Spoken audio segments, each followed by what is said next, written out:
Allez, me touche pas, merde. On y va. Me touche pas, frère. Ne touche pas, mais. Voilà, me touche pas. Ça se passe bien, ça se passe bien. Tu perdras pas ton boulot. Tu perdras pas ton boulot parce qu'ils ont besoin de toi. Ouais, mais lui, il comprend. Moi, lui, il comprend. Vous inquiétez moi, si lui, il comprend. Non, il ne s'agit pas de trouver, il est solidaire avec moi. Et nous, on est solidaire avec vous. Et ce qu'on fait, on le fait aussi pour tes enfants et pour nos enfants, mon ami. D'accord ? Par rapport à notre boulot, si vous êtes solidaire avec nous. Bon, je sais, mais. Voilà, c'est juste par rapport à ça. Il y a des millions. Merde. Merci, monsieur, moi, je comprends. Il y a des millions de Français qui attendent des réponses. C'est pour ça. Ça s'est coupé quand il m'a pris. Désolé, les amis, j'ai eu une coupure parce que, voilà, ça commence à ne pas respecter les règles. Ça veut virer les gens. On n'aurait pas dû se laisser virer. On n'aurait pas dû se laisser virer. Vous n'avez pas le droit de faire. Ils n'ont absolument pas le droit. Donc voilà. C'est bon, c'est bon. Pourquoi leur carte de Pfizer ? Faut pas leur parler, vas-y. C'est bon, un dick de police, c'est bon ? C'est bon ? Regarde, c'est les chiens de garde de Pfizer. Bon, chers amis. Ils n'ont pas du tout été professionnels dans la manière de faire. La question. Doucement. La question, effectivement, ils sont en tort. Ils sont en tort. Simplement, en dehors de la caméra, deux d'entre eux sont venus me parler en off, me disant on sait pourquoi vous faites ça et on voudrait faire la même chose avec vous. En gros, ce sont des gens qui aussi ont peur pour l'avenir, ont peur pour leurs enfants, ont peur pour leurs proches. Mais aucun d'entre eux m'a dit qu'ils étaient vaccinés. Je pense qu'aucun d'entre eux se sont fait vacciner. Réellement. Moi, en tout cas, c'est ce que deux d'entre eux m'ont dit. Donc maintenant le souci, les amis, c'était pourquoi ? Le but, c'était quoi ? Le but, c'est que vous sachiez où est Pfizer France, les amis. Donc on a, je ne sais pas si on avait une adresse précise, en tout cas, c'est à Montrouge. C'est à Montrouge. Alors, je précise que le bâtiment, il est repérable depuis le périph'. Là, regarde, vous avez le périph'. Viens, on va se mettre. Non, mais c'est important que les gens puissent voir. C'est Montrouge. C'est Montrouge. Voilà, donc vous avez le périph' là. Et vous sortez à Porte d'Orléans, la première, et après vous arrivez à pied. Là, on est du côté Montrouge. Montrouge, 14e arrondissement, Montrouge, 14e. Voilà. Alors, donc, il y a quelqu'un qui nous dit il faut être des milliers pour investir. Alors, le but aujourd'hui, c'était pas d'investir On est 23, 25 les lieux. avenue du docteur Lannelongue. Voilà, 23-25 avenue. Docteur Lannelongue. Voilà, du docteur Lannelongue. Donc, pour répondre à certains d'entre vous, à l'une d'entre vous sur le chat ou l'un d'entre vous, excusez-moi, on n'est pas venu ici pour faire une occupation. On est venu ici, on voulait poser des questions et on veut que ce soit documenté. Le service public, il est là, donc dans cette mission d'information, d'avoir ces questions qui ne sont pas posées par les journalistes, parce que les journalistes, bien sûr, évidemment, travaillent pour qui les paye et orientent évidemment le discours. Et on sait très bien que la première guerre qui est menée, elle est d'ordre médiatique.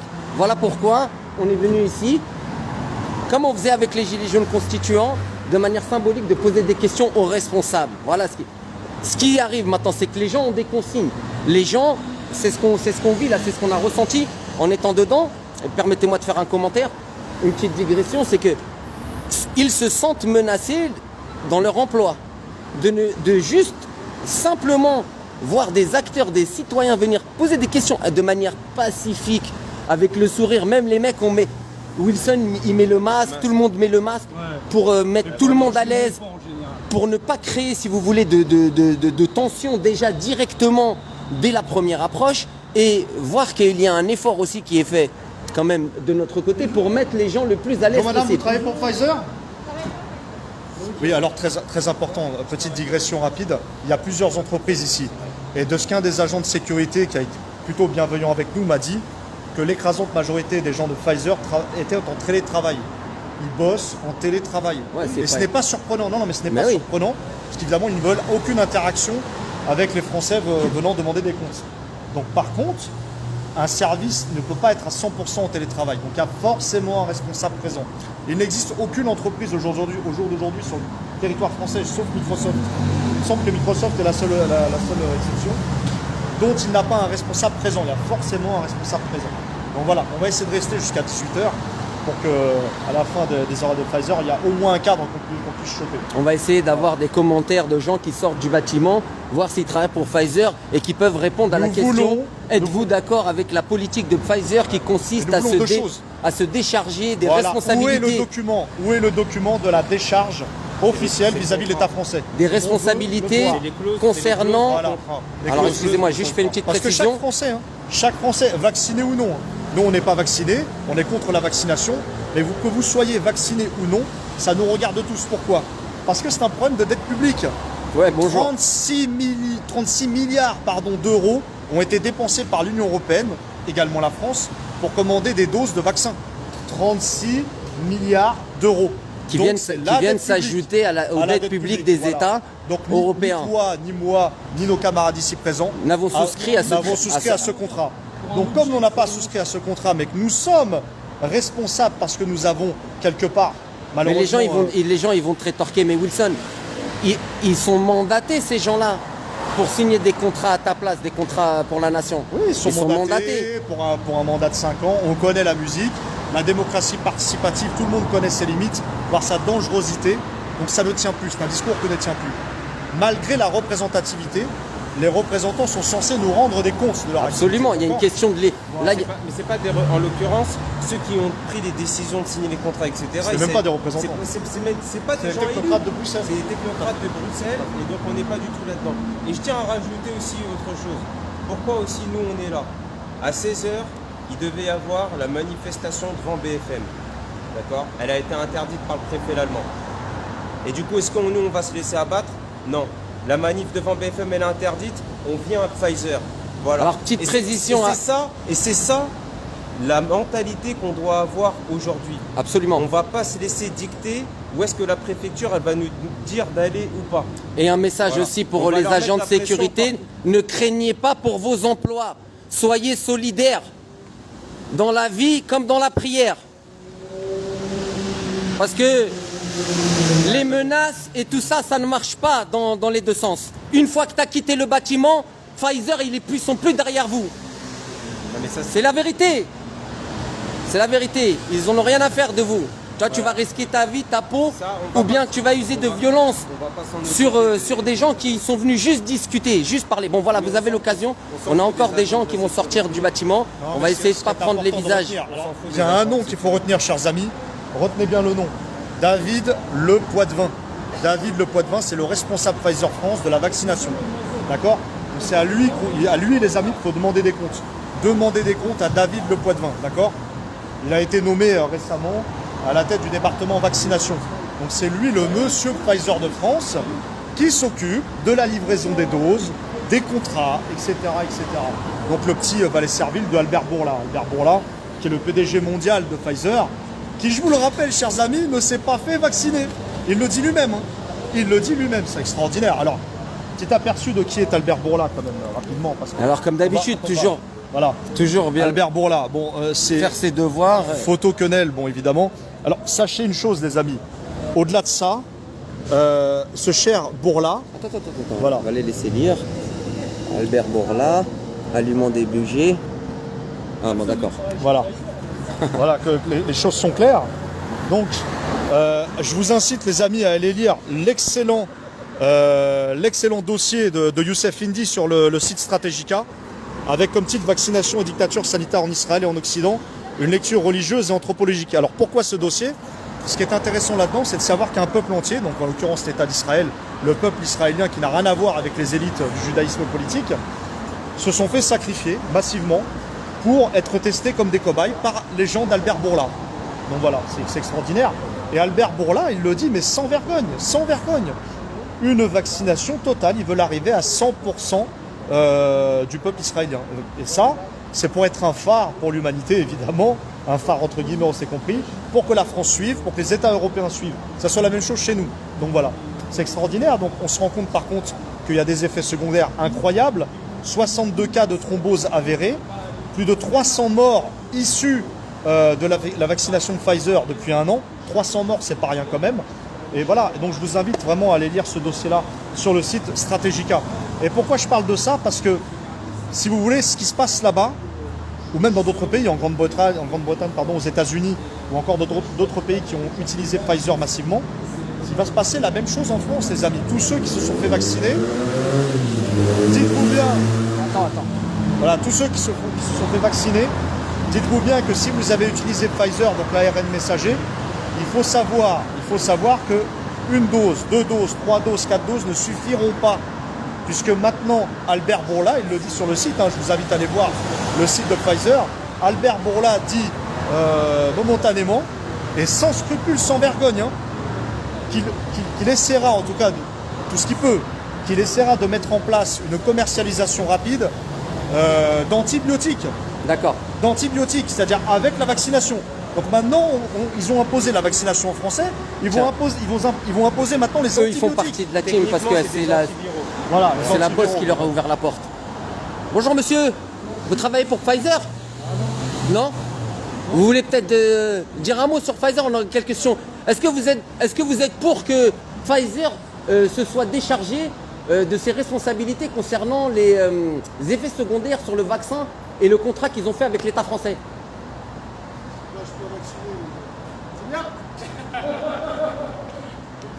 Bonne journée, monsieur. Continue comme ça, monsieur. Bonne continuation. Bon, voilà, c'est important pour continuer, juste terminer ce que je voulais dire. Donc renseignez-vous, vous allez sur le site de Pfizer, hein, Pfizer Mondial, donc là où Albert Bourla donne sa déclaration. Donc sera commercialisé très rapidement des antiviraux, des antibiotiques accouplés à la vaccination. Donc si vous choisissez de vous vacciner, c'est une carotte totale. 1 dose, 2 doses, 3 doses, 4 doses, ça suffit pas. Il y aura toujours plus, encore plus. Cette mentalité, ça vous rappelle quelque chose de toujours plus, toujours plus, toujours plus. Toujours je gratte, je gratte, je gratte, je gratte. Faites la corrélation. Oui, Voilà, au début, il nous disait, corrélation. évidemment, au début, quand il parlait de la vaccination, il parlait d'une dose. Après, ils ont dit oui, il faut une dose plus une deuxième. Maintenant, il faut une troisième parce qu'il y a le variant Delta. Mais après, ils vont faire tout l'alphabet grec. Bien demain, il y aura certainement le variant Oméga. Mais même, j'ai envie de dire, on a compris comment ça fonctionne à peu près un virus. On sait qu'il mute et que voilà, avec le temps, il change, etc., etc. Donc forcément, ils vont en trouver des nouveaux et ils vont leur donner d'autres noms. Juste un mot comme tard sur le variant Delta. Le variant Delta, c'est 2 heures de symptômes. Un petit rhume des foins et un petit thé à la menthe, et ça y est, C'est réglé. C'est terminé. D'accord. Donc le variant Delta qui effraie tant le monde, j'ai envie de rigoler. Mais même Moi, je l'ai vu, le variant Delta, sur quelqu'un que je connais bien, c'est 2 heures Bonjour, de symptômes. monsieur. 2 heures de symptômes. Vous travaillez pour Pfizer? Personne ne travaille chez Pfizer, évidemment. Ils sont tous en télétravail. Non mais c'est incroyable. C'est incroyable, c'est incroyable. Alors voilà les amis, donc ce genre d'action, voilà, ça nous appelle à une responsabilité massive du peuple français. Évidemment, s'il y a une vaccination, c'est parce qu'il y a des gens qui nourrissent aussi cette vaccination. Donc moi j'en appelle aux gens qui se sont vaccinés. Si vous l'avez fait pour vous, au moins évitez-le à vos enfants. Évitez-le à vos enfants. Parce que là c'est pareil, hein. Les enfants c'est le flou total par rapport à Pfizer. Où sont les documents? Alors attendez, 2 secondes. Ouais. Une petite parenthèse, parce qu'on a les gens avec le chat, on a 241 personnes qui sont avec nous. Alors, il y a le nom de l'historien, c'est, je sais plus, du dossier. Vindi. Alors c'est Youssef Vindi. Youssef Vindi, vous pouvez retrouver, tu m'as dit, il y avait quelqu'un d'autre aussi. Voilà, vous pouvez le trouver sur le site Stratégica. Hein. Voilà. Et là, pourquoi je montre... Attends. Voilà. Ouais, chaque chose en son temps. Et la deuxième chose, c'est que oui, effectivement, vous êtes avec les gilets jaunes. On était les gilets jaunes constituants. Évidemment, c'est nous les gilets jaunes constituants. Mais là, en l'occurrence, aujourd'hui, vous êtes avec les citoyens et vous êtes en direct du service public libre. Il n'y a plus de couleur politique. Voilà. Il y a plus de tout ça, On il y a veut de plus groupes. tomber. Il n'y a plus de groupe, c'est tout simplement la résistance qui essaie de s'organiser. Quels que soient vos groupes, vos affinités, vos sensibilités politiques, religieuses, on s'en tape. Voilà. Aujourd'hui, c'est l'union sacrée. C'est pas la couleur qui compte. L'union sacrée. Quand je dis l'union sacrée, je dis pas ça de manière forte. Tous les gens de bien, sacrée. tous les gens de Réfléchissez bien au mot. qui veulent aider à leur échelle, avec leurs moyens ou avec leurs prières, leurs mots, leur esprit ou leur présence dans la rue, La situation est au retour de la souveraineté de notre destinée et de la politique intérieure qui est menée, qu'elle soit économique, qu'elle concerne notre santé et tous les autres aspects de gestion de la cité. On veut être impliqué dedans, on ne veut plus la politique politicienne qui existe aujourd'hui en 2021, au 21e siècle. On veut être les décideurs. On veut être les décideurs. Et d'ailleurs, ce qui paraît quand même étonnant dans cette histoire, c'est que ce sont des compagnies étrangères à qui on demande... C'est des multinationales. C'est du multinational. Pour être précis, c'est-à-dire qu'elles n'ont pas de drapeau, elles n'ont pas de nationalité. Voilà, elles n'ont pas de... On en revient toujours à la même chose. Référez-vous à ce qu'on disait à l'époque des constituants, qui est l'ennemi. Exactement. Hashtag qui. Eh ben, les organisations financières spéculatives ainsi que leurs ramifications dans les médias, les lobbies pharmaceutiques, etc., etc. Donc Pfizer, derrière, c'est qui? L'actionnaire en dernier ressort, c'est Vanguard Group, Merci. c'est BlackRock, c'est voilà, c'est la banque, c'est la finance internationale et à Patrice. Street State Et- aussi, ouais, tout un. Voilà.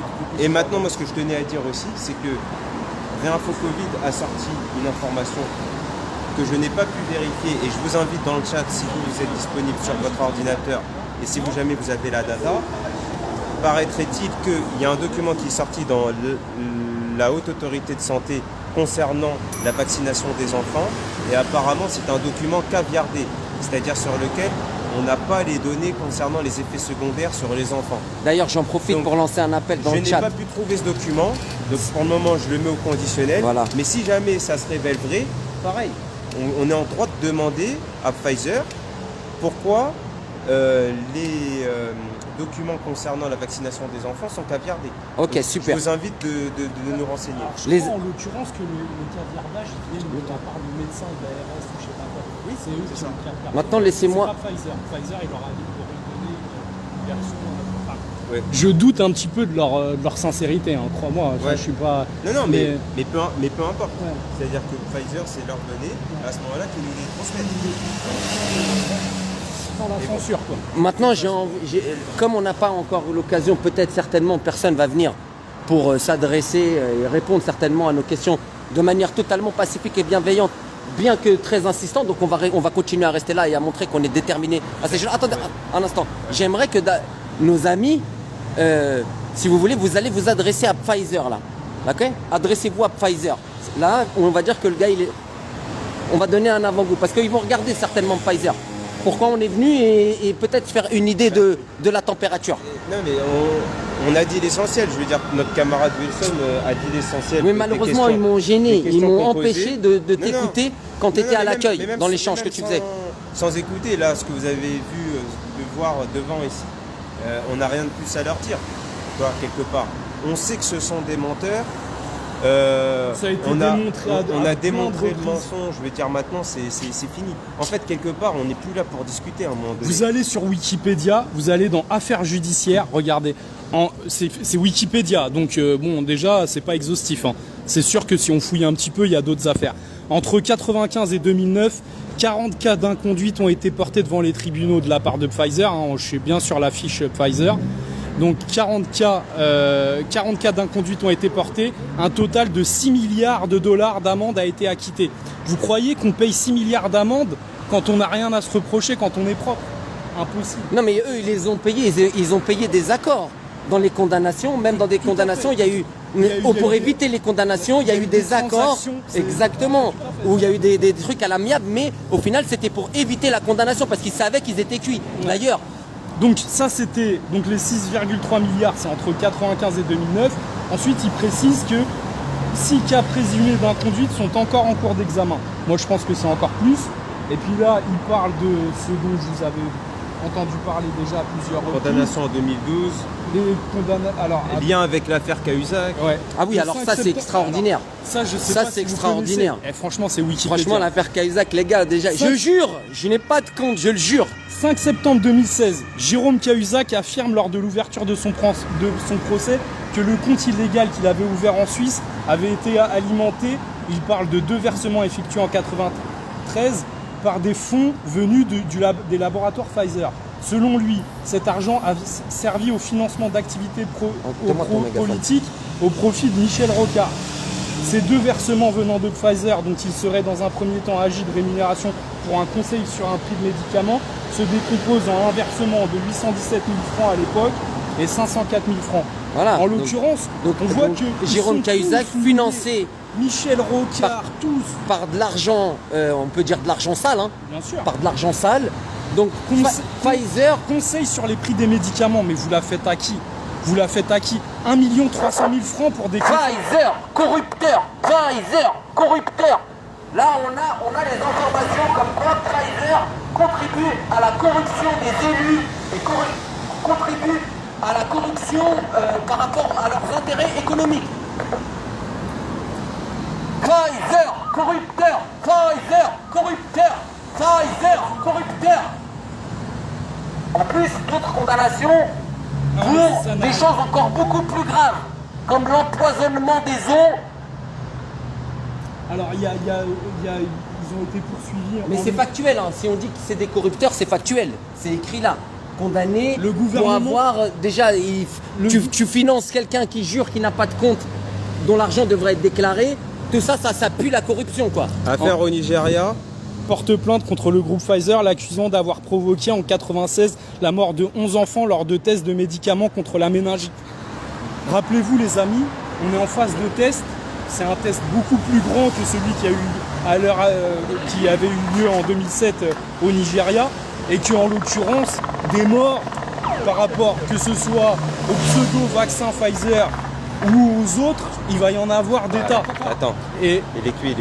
quand on voit le bénéfice-risque par rapport à tout ça, moi je vous conseille, et je pense que vous êtes déjà tous convaincus, d'éviter ce truc-là au maximum et de faire pression comme vous le pouvez tout autour de vous pour que ces impositions s'arrêtent, quoi. Voilà. Mais on pourrait continuer longtemps, hein. Enfin, je veux dire, c'est une liste absolument interminable. Peut-être préciser, Corruption en Chine, enfin, Peut-être préciser un point sur David Le Poitvin, hein, qui est le monsieur vaccin Pfizer en France. pot de vin. David Le Poitvin, retenez bien ce nom. Il a été directeur pour la filiale Pfizer au Maroc avant d'être ici. Ouais. Donc, ça veut dire qu'il s'est amusé sûrement sur des cobayes au Maroc. Voilà. Ouais, À méditer quand même. À méditer. Donc il vient pas. Et puis bon, voilà, son parcours est un parcours de valet servile habituel. Ouais. Mais ça serait intéressant de faire des petites recherches effectivement sur ce qu'il a pu mettre en place en France depuis qu'il est là. En tout cas, c'est lui qui a permis quand même le lobbying intense auprès du gouvernement. Bon, vous le savez tous, ses amis, c'est de secret pour personne. Emmanuel Macron, de ce qui nous sert de président, quand il était banquier d'affaires chez Rothschild, a joué un rôle majeur chez Pfizer en France. Vous connaissez tous le lien, je ne vais pas répéter une fois le dossier. Non, les Voilà, données, là, on les vous gens apprend les rien. ont pas mal par rapport à ça. On vous apprend rien. Voilà. Mais bon, c'est important peut-être aussi de se rappeler de temps en temps, tu vois, Ouais, parce que il faut tout ce... Alors, Pfizer aussi agit dans le sens de l'agenda 2030. Chers amis, vraiment, je vous encourage à aller lire l'agenda 2030. Il est, il est partout. Vous tapez agenda 2030 sur le net, ça y est, tout est déployé. Il n'y a pas de secret, en fait. Bonjour Il n'y a madame. pas de complot, comme on dit. Il n'y a pas de Bonjour, secret. Tout est clair. Comment allez-vous L'oligarchie est très claire. Hein. L'oligarchie est très claire. Pour répondre à Ness, il faudrait du monde à venir manifester avec vous. Bah, oui et non, j'ai envie de dire, là, c'est à chacun de prendre ses responsabilités. On l'a répété pendant 2 ans avec les Gilets jaunes constituants. Montez vos groupes, faites vos actions, chacun de votre côté. Diable Pfizer, mais il y a encore plein d'autres cibles oligarchiques sur lesquelles il faut qu'on mette la pression. Nos camarades Gilets jaunes, notamment Gilets jaunes opération spéciale, étaient ce midi, nous avions là d'ailleurs un camarade qui était avec eux, était ce midi devant le Conseil d'État, devant le Conseil constitutionnel. Il y a les médias, il y a BFM, où on devait aller normalement cet après-midi. Voilà, il y a plein de choses à faire, il y a plein de lieux. Encore demain devant le Conseil constitutionnel, le Conseil d'État, entre midi et 14h. Donc voilà les amis, il y a plein de choses à faire. En semaine, il faut se bouger aussi la semaine. C'est pas simplement tous les samedis qu'on va faire bouger les lignes. Il faut qu'on mette une pression constante. Allez voir les corps constitués. Allez voir les corps constitués. Je réponds rapidement à la proposition de Farida Belgoul, qui a fait un excellent live dessus. Le fait d'aller voir les corps constitués avec une lettre plutôt et une approche plutôt, on va dire, pacifique, mais dans le sens de les ramener du côté du peuple. Bien sûr. De les ramener du côté des opprimés. Un appel au secours. Qu'ils passent du statut d'oppresseur à opprimé. Moi, je trouve ça excellent parce que depuis des années, tout le monde le dit. Sylvain Baron, d'ailleurs, à qui je rends hommage, le dit depuis des années quand il faisait ses lettres devant les casernes. C'est exactement ce qu'il faut faire. Il ne peut pas y avoir de changement majeur dans ce pays sans les corps constitués. On le dit depuis des années, ça ne pourra pas se faire sans eux. D'ailleurs, ça ne peut pas se faire sans avec notre expérience, je peux le dire, et tu vas peut-être confirmer, affirmer ou infirmer ce que je dis, c'est qu'effectivement, on a l'expression d'une part, je dirais quand même assez importante, des forces de l'ordre, des gardiens de la paix même, j'ai envie d'appeler cela, des gardiens de la paix, qui nous expriment leur sentiment d'impuissance face au respect que la République leur impose et la menace qui pèse sur leur vie sociale et même sur leur vie au sein de leur activité, qui est une mission de service public, mais qu'on a transformée aujourd'hui en mission de service privé du régime. C'est ça. Alors c'est très important ce que tu dis, Camtar, parce que par exemple Valérie Bugeaud a écrit un excellent article et a fait une excellente vidéo dessus. Donc aujourd'hui, les corps constitués ont été détournés de leur mission première. Et le détournement de cette mission première s'est fait par des services privés de sécurité Donc l'OTAN, les armées privées, effectivement, de l'Union Donc, européenne, petite etc. parenthèse, la loi sécurité globale qui aujourd'hui donne le droit aux agents de sécurité privée de vous mettre en état d'arrestation, voilà, de vous arrêter, de vous mettre des menottes. Et donc on comprend mieux, pour le coup, la répression des Gilets jaunes pendant 2 ans et demi. Parce qu'à la rigueur, c'était pas forcément le flic de base. Le flic de base, il a une famille à nourrir comme tout le monde, il a son salaire qui est déjà très précaire, et il n'avait aucune envie de taper sur les Gilets jaunes. Donc pendant tout ce temps-là et toute cette répression qui est faite, c'est très souvent le fait de minorités. Attention, nous ne minimisons pas les actions violentes commises par les forces de l'ordre du coup, ce coup-ci. Oui, ce n'est pas ça pas qu'on les dit. gardiens de la paix. Ce n'est pas ça On qu'on minimise dit, pas. Non, mais voilà. personne n'a rien dit, mais je fais un Les rappel. voltigeurs ne sont pas. On minimise pas la violence qui a été exercée contre nous. Elle a été exercée contre moi, contre Wilson, contre énormément de gens. Et la violence, elle n'a pas été que physique. Ok, elles ont aussi cherché à taper au porte-monnaie. Ah, et ils surtout au continuent. porte-monnaie. Et ils continuent. Donc on a besoin de votre soutien. On a besoin de votre soutien. Ok, j'ai pas besoin de vous faire un dessin. Non, mais ce qui est important de comprendre, évidemment, surtout, moi je voudrais rendre hommage à tous les gilets jaunes, à tous les dissidents, à tous ceux en tout cas qui s'opposent au système, quelle que soit l'appellation que vous lui donnez, résistance, dissidence, opposition, dites ce que vous voulez. En tout cas, tous ceux qui s'opposent à cette tyrannie et cette injustice, moi je voulais rendre hommage à tous ceux qui sont encore sur le terrain, à tous ceux qui se battent encore et qui ont subi de la prison, ont subi aussi des milliers, des dizaines de milliers d'euros d'amende, pour certains, hein, encore camarades qui agissent à l'heure actuelle. Et qui surtout, continuent à je voulais payer. faire un appel à l'unité. Que vous soyez ancien constituant ou constituant actuel, que vous soyez gilet jaune, etc. L'union sacrée. L'union fait la force, de toute façon. L'union sacrée, arrêtons avec les divisions qui, je vous rappelle, sont encouragées par l'ennemi et encouragées et nourries par l'ennemi via des agences de communication, Tout ça pour par des les réseaux questions sociaux. d'ego. Surtout ne tombez pas dans ces pièges-là, les amis. Voilà. Ça, c'est un piège absolument. Voilà. Je veux dire, le combat actuel, il réunit tout le monde, qu'on soit d'accord ou pas, quelles que soient nos sensibilités politiques, religieuses, philosophiques, ou ce que vous voulez. Là, on touche à la vie. La vie, c'est sacré. Absolument. On touche à l'enfance. L'enfance, c'est sacré. On touche à touche nos à la jeunes. famille. Les jeunes, c'est sacré. On touche à la famille. Ce qu'il y a de plus sacré dans notre pays, et dans le monde. À nos sœurs. Voilà. Et donc, pour cette raison-là, Demain, ils vont. pour cette raison-là, Ouais. c'est bon. Arrêtons avec tout ça. Là, c'est l'union sacrée. Point barre. Point Donc, on vient ici symboliquement faire une mise en accusation publique du peuple de France contre la société Pfizer qui tente de corrompre les élus de la République française qui, selon moi, sont déjà pas mal corrompus, même bien avant. C'est plus tenté. Hein. C'est déjà opérationnel. Voilà. C'est déjà opérationnel. On est plus sur une tentative. Alors, une autre chose aussi importante, chers amis, intéressez-vous au Club des juristes. Club des juristes, c'est un club oligarchique. Je vous assure qu'il y a plein de choses intéressantes à découvrir en lien avec tout ce qui se passe actuellement, c'est-à-dire la vaccination, le pass sanitaire, Pfizer, les pots de vin, etc. Parce que le côté juridique est appuyé très souvent par des lobbies oligarchiques. Pour que le Conseil d'État et le Conseil constitutionnel puissent fonctionner normalement selon leur normalité, ils s'appuient toujours sur des notes, des think tanks comme l'Institut Montaigne, comme Terra Nova, et bien entendu le Club des juristes. Intéressez-vous à eux, faites des dossiers, faites le taf les amis. Je veux dire, cherchez par vous-même, vous allez avoir de belles surprises. D'ailleurs, Laurent Fabius, c'est le lien. C'est le lien entre le Conseil constitutionnel et le Club des juristes. C'est très important parce que demain, je crois que c'est demain l'échéance du Conseil constitutionnel, il me semble. Ouais, c'est jeudi. Voilà. oui. C'est jeudi. Donc, Et donc demain, d'ailleurs, voilà, on rappelle demain, comme aujourd'hui, comme hier, rassemblement devant le Conseil constitutionnel à l'appel d'opération Gilets jaunes opération spéciale. Donc pour ceux qui sont sur Paris, qui peuvent se déplacer, n'hésitez pas à y aller nombreux, même si il ne faut pas, disons que la marche des choses, elle est fortement engagée.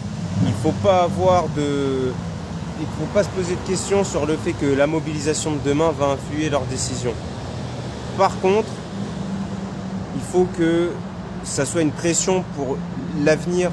C'est-à-dire qu'on sait que dans tout le corps administratif français de l'État français, là, il y a des gens qui sont sur le point de bascule. Parce que tout le monde n'est pas lié à des cercles oligarchiques, tout le monde n'est pas... on n'est pas passé par tous les paliers de soumission que la République demande pour pouvoir accéder aux postes éligibles. Même s'ils sont passés, ils n'y sont pas forcément, ils sont enclins à se D'ailleurs, je retourner. dirais que... Pourquoi ? Parce qu'en fait, le retournement, il va dépendre de la pression populaire. quand on dit la peur, elle change de camp. C'est qu'à un moment donné, de la même manière qu'on a vu la plupart des députés En Marche être absents du Parlement. Pourquoi ils étaient absents? Parce qu'à un moment donné, ils ne voulaient pas aller voter. Voilà. Ils ne voulaient pas qu'on note que leur nom, voilà, tel député a voté pour le pass sanitaire. Mais s'ils étaient présents, on peut se dire qu'ils auraient voté, tu vois. Mais voilà, c'est-à-dire que on sent quand même qu'il y a une petite réticence. Et nous, il faut qu'on pousse. Il faut qu'on pousse un maximum pour qu'il y ait ce basculement au niveau de certains personnels de l'administration, des corps constitués, etc. De rien. De la façon où voilà, on pourra s'appuyer sur eux, peut-être pour la victoire. Voilà, on verra. On sera à même de leur pardonner. Voilà, s'ils se retournent au bon moment.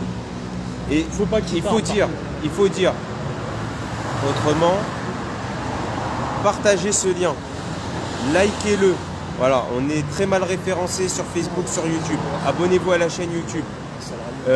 Adhérez au service public libre. Voilà. Merci. Pour ceux qui, on va dire, ne peuvent pas se déplacer sur le terrain et n'ont pas les moyens, soyez des activistes des réseaux sociaux. On va répondre voilà. Et ceux qui peuvent se déplacer sur le terrain, eh ben, allez-y et vous êtes les meilleurs. C'est de vous dont dépend l'avenir du pays.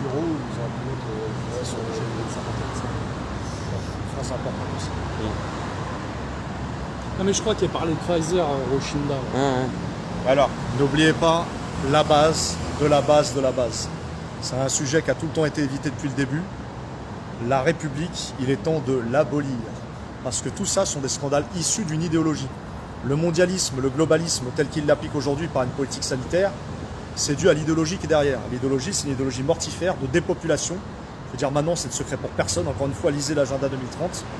Et pour ce qui est du cas de la France, je parle bien du cas français, il faut absolument l'abolition de cette République. Ni la première, ni la deuxième, troisième, cinquième, sixième, stop, aucune. Elle a fait son temps. Abolition de la République. Et c'est les Français qui décideront évidemment de leur avenir, parce qu'il faudra à un moment donné qu'ils se responsabilisent, les Français. Bah ouais. Voilà, clairement. Mais abolition de la République. La République ne doit plus commander l'avenir des Français. C'est terminé. Vous savez, il y a une chose très importante qu'il faut retenir. Le langage, c'est ce qui crée la réalité. Créons notre réalité, pas la leur. La leur, on n'en veut plus. Leur monde, on n'en veut plus. Leur société, on n'en veut plus. Nous voulons autre chose que la République. Les Français sont dans un état de confusion, Karine. Parce qu'on crée de la confusion chez les Français. Ils ne peuvent pas se faire une opinion libre.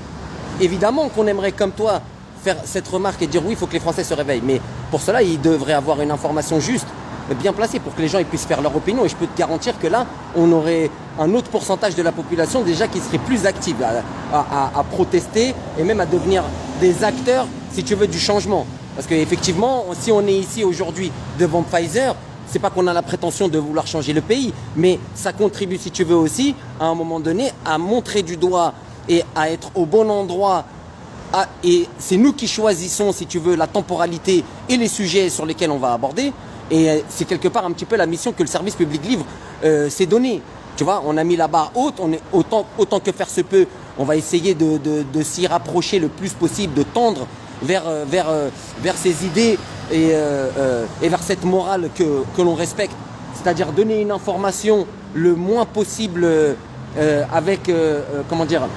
influée par ses orientations, par sa façon de penser, par son idéologie, par sa religion, etc. Pour que les gens ils puissent se faire une opinion vraiment la plus juste possible. Et donc, moi, c'est mon avis, et je pense qu'on est quasiment tous d'accord ici pour dire que voilà, il n'y avait pas cette guerre médiatique qui nous est menée jour et nuit à travers les chaînes d'information en continu. Pourquoi tu crois qu'ils ont inventé la chaîne d'information en continu? Comme si on avait besoin de savoir tout le temps tout ce qui se passe. Petite précision, les chaînes en continu, c'est parce que nous avons bien voulu les nourrir. Ça, il faut se rentrer ça dans le crâne. Arrêtez de nourrir. Oui, mais parce que les gens, c'est des feignants, bien sûr. Arrêtez de nourrir. Quand je dis arrêter, je me fais le rappel à moi-même, bien entendu, et à tout le monde. Arrêtons de nourrir le système. Le système est le système parce que nous le voulons bien. C'est une soumission de notre part. Et bien, il faut arrêter avec ça. Donc, arrêtons de les nourrir. Arrêtez la télévision. Arrêtons d'écouter leurs conneries. Et créons notre propre monde, notre contre-société. C'est ça maintenant l'enjeu, là, maintenant. C'est la contre-société. Point barre. Bon. On y va? Ouais, les amis. On va y aller. Bon, les gars. Honneur. Allez. Vive la France libre. Courage et foi. Et à bas la République. à bas la République. À bas la gueuse. Bon, écoutez, merci les amis d'avoir participé avec nous, d'avoir été avec nous comme d'habitude, toujours au poste, toujours sur le terrain. Petit zoom sur le Pfizer. Là. Voilà, on est bien Pfizer. Hein. Voilà. Pfizer. Vous voyez? Il se tourne. Bon, allez, on s'arrache. On s'arrache. Et donc merci mille fois. Bien sûr, liberté, liberté, liberté. Il ne tient qu'à nous, il ne tient qu'à nous de la reprendre. Donc je dis paix et salutations à vous tous. Que Dieu vous garde. À très bientôt.